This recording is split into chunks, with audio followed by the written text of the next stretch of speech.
كيف تصرفت هذه السيدة التصرف السليم الواجب اتباعه من هؤلاء أو من السيدات اللاتي يتزوجن رجالا معهن أولاد؟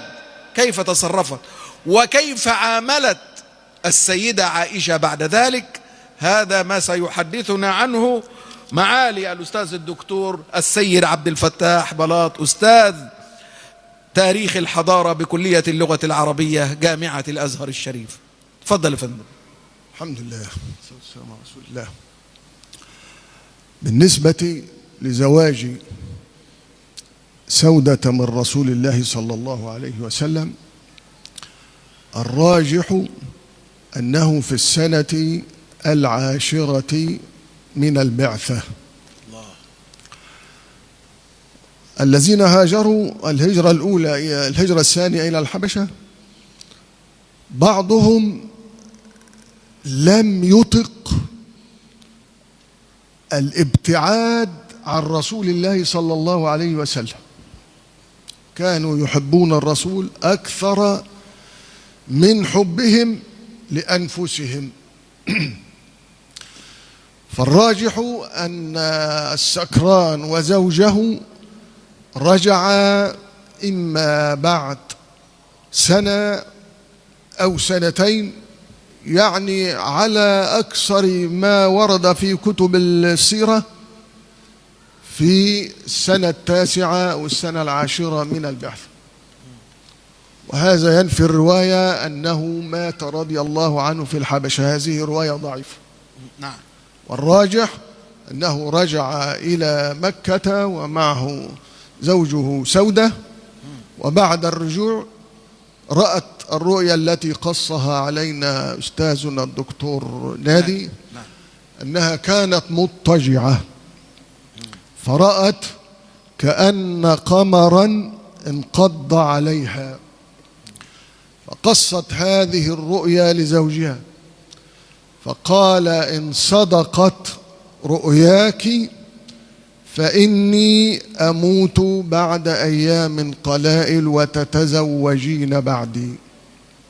فما هي إلا 3 أو 4 أيام توفي زوجها السكران، فتزوجت من رسول الله صلى الله عليه وسلم. وحزت صفة جميلة يا أستاذنا، إنها كانت يمكن الزوجة اللي أول زوجة بعد خديجة رضي الله عنها. نعم.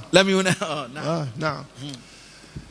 لما تزوجت من رسول الله صلى الله عليه وسلم، هنا نقف وقفتان. نعم. الوقفة الأولى التي سألتم عنها. نعم. كيف تعاملت كزوجة أب مع بنتي رسول الله؟ كانت زينب توفيت من ابن خالتها. نعم. ورقية تزوجت من سيدنا عثمان. نعم. فبقي مع الرسول أم كلثوم وفاطمة. نعم. تعاملت سودة رضي الله عنها مع بنتي الرسول صلى الله عليه وسلم بكل الحنو، الشفقة، العطف، الحنان، كأنهما في مقام أولادها ال5. الله. لا تفرق في المعاملة بين فاطمة وأم كلثوم وبين أولادها ال5. ما قالتلوش بقى سيبك من الأولاد دول ويعني خلاص بقى زي ما بيحصل. نعم. وهذا من الدروس المستفادة من هذه الملتقيات، ليس القصة والحكاية، وإنما أن نستلهم الدروس والعبر. فعلى كل زوجة أب أن تقتدي بأم المؤمنين سودة في معاملتها لبنتي زوجها. ليه؟ لأن المعاملة الحسنة لمن فقد الأم أو تبقى تترك أثر طيب، يعني بتعوض. نعم. هذه البنت وهذه عن فقد الأم، يعني بتقوم بدور كبير معنوي جدا في حياة هاتين البنتين. والله عز وجل وعد أن من يعمل عملا صالحا سيكافأ به يوم القيامة، ولن يضيع هذا العمل عند الله.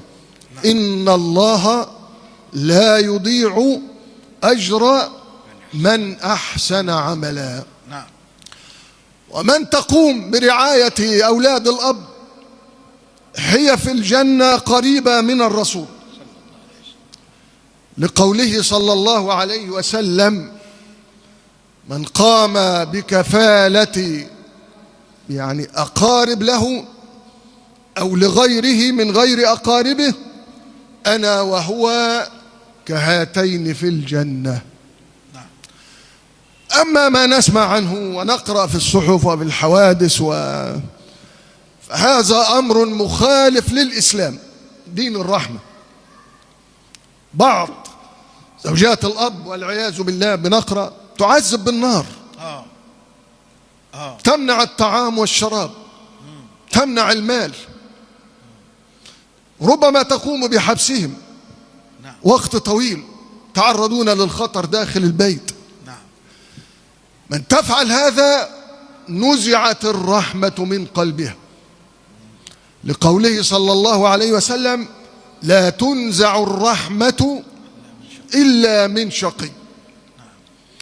وقال صلى الله عليه وسلم: الراحمون يرحمهم الرحمن، ارحموا من في الأرض يرحمكم من في السماء.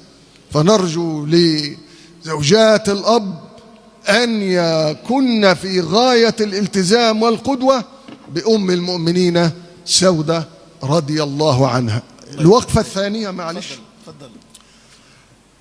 الرسول صلى الله عليه وسلم تزوج سودة وهو في 50، وكانت هي رضي الله عنها في 65 من عمرها. أيوة أكبر، تكبره ب15 سنة. سبحان الله. أم المؤمنين خديجة كانت تكبر الرسول ب15 سنة، تزوجه وهو في 25 وفي 40. وهذه أيضا تكبر الرسول عنده 50 سنة وهي عندها 65 سنة، تكبره ب15 سنة. عملنا في الاستشراق فترة ورد الشبهات في السيرة النبوية، فالحمد لله هدانا الله عز وجل ووفقنا بأن نرد على هذه الشبهات والترهات التي تقول بأن الرسول يعني ترك لنفسه العنان وتزوج من 11 امرأة فهو يجري وراء شهواته ونزواته. فرددنا عليهم من ضمن الردود الذي رددنا عليهم بها زواج الرسول من سودة رضي الله عنه. نعم. طيب الرسول في الكام؟ 50. طيب يعني هذه بداية فطور جزوة الشهوة عند الرجال. نعم. هي تكبره بكم؟ 15 سنة، وليس لها رغبة في الرجال، بدليل أنها قالت للرسول: أنني أهب ليلتي للسيدة عائشة وليس لي رغبة في الرجال، أنا أريد أن أكون زوجة أحشر مع أمهات المؤمنين زوجة لك يا رسول الله. يا سلام. فكيف تقولون أنه يجري وراء شهواته وهو لم يعدد إلا بعد 50 من عمره؟ ومن تزوجها بعد أم المؤمنين خديجة تكبره ب15 سنة ومعها 5 من الأولاد، أضيف إليها فاطمة، يعني بتعول 7 من الأولاد. أين الوقت الذي تتفرغ فيه للرسول صلى الله عليه وسلم؟ هذه الشبهة ينطبق عليها قول الله عز وجل: كبرت كلمة تخرج من أفواههم إن يقولون إلا كذبا. الله يفتح عليك.